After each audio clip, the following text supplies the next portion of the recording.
Bonjour tout le monde et bienvenue dans un nouveau podcast en français. Je voulais remercier les nouvelles personnes qui se sont abonnées à cette chaîne YouTube et qui ont écouté mon premier podcast. Merci beaucoup. Comme la dernière fois, ce podcast est en français, mais si vous préférez avoir la traduction en anglais, n'hésitez pas à activer les sous-titres en cliquant sur l'icône CC sur la vidéo. Récemment, j'ai fait des commandes sur Internet, dans le but d'acheter des choses pour moi, mais aussi pour commencer un nouveau hobby. Je sais que le shopping en ligne est très populaire. C'est rapide, c'est facile, on peut payer avec sa carte bancaire ou avec son compte PayPal. Ça fait gagner du temps aussi. Personnellement, je n'aime pas vraiment passer des heures dans les magasins. J'aime bien regarder et toucher les produits ou les vêtements, mais au bout de quelques heures, j'ai envie de rentrer chez moi. J'aime aller droit au but et acheter seulement ce dont j'ai besoin. Et puis, quand on va dans un magasin, on est toujours tenté d'acheter plus et de dépasser son budget. Je crois que j'ai déjà tout acheté en ligne. Vêtements, petits meubles, maquillage, bijoux, cosmétiques.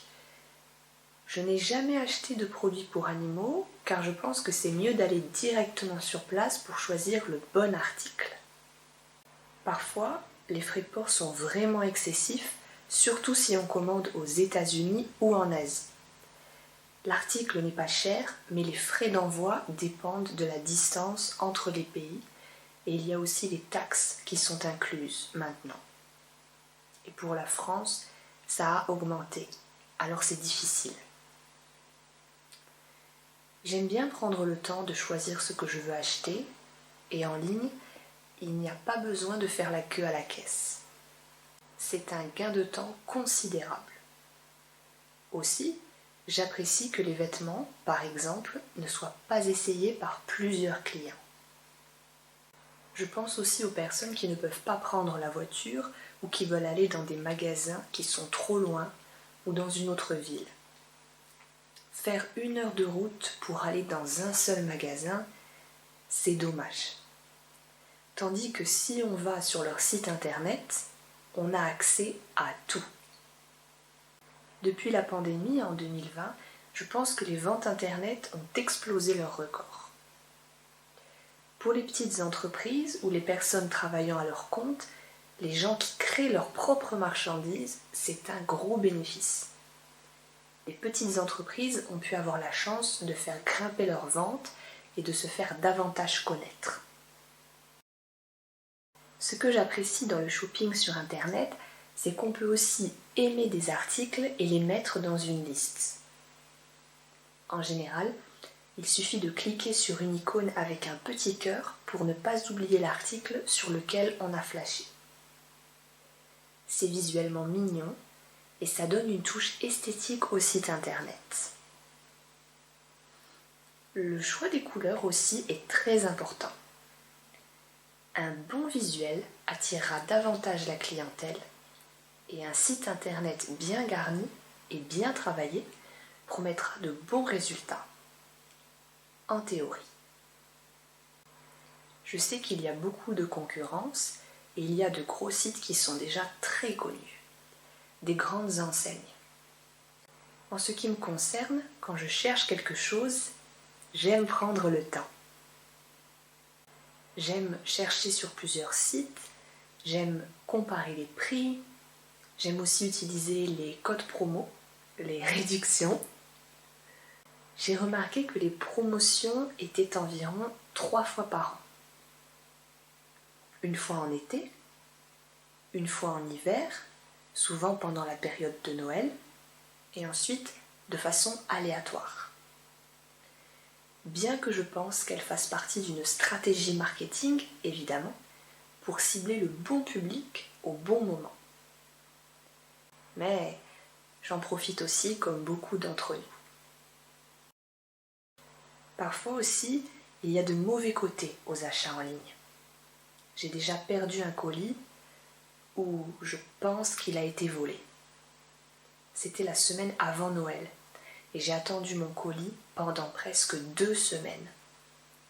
Heureusement, j'ai contacté le site internet et je pense qu'ils ont l'habitude de ce genre de problème car ils m'ont renvoyé ma commande en quelques jours sans que je n'aie à la repayer. Je pense que mon colis avait été volé ou perdu, ce qui serait préférable, car la nouvelle commande est arrivée chez moi en quelques jours. La coïncidence est étrange. La poste a bien fait son travail à ce moment-là, ce qui me laisse penser que la première fois, mon colis avait disparu. Parfois, ça arrive pendant Noël. Les produits de bonnes entreprises sont très populaires et parfois chers. C'est facile de les subtiliser. Aussi, parfois, il y a des ruptures de stock où ils n'envoient pas la bonne couleur ou le bon produit. Ça peut arriver avec les fonds de teint ou avec les vêtements. C'est frustrant car il faut renvoyer le colis pour faire un échange gratuit et on doit retourner à la poste nous-mêmes et attendre de recevoir à nouveau le bon produit et ça prend environ 1 semaine ou plus. Vous qui écoutez ce podcast, est-ce que vous aimez faire votre shopping en ligne ou est-ce que vous préférez vous déplacer directement dans les boutiques? Si vous utilisez Internet pour faire vos achats, quel genre de choses achetez-vous le plus souvent? Des vêtements, des meubles, du linge de maison, du maquillage ou de la nourriture, peut-être? C'est la fin de ce podcast. J'espère que les termes et les mots que j'ai utilisés vous sont utiles ou que peut-être vous en avez appris de nouveau. En attendant de vous retrouver, je vais préparer de nouvelles vidéos sur le français qui seront postées très prochainement sur cette chaîne. Merci beaucoup d'avoir écouté ce podcast jusqu'au bout et n'hésitez pas à laisser un commentaire si vous souhaitez partager votre avis. À bientôt!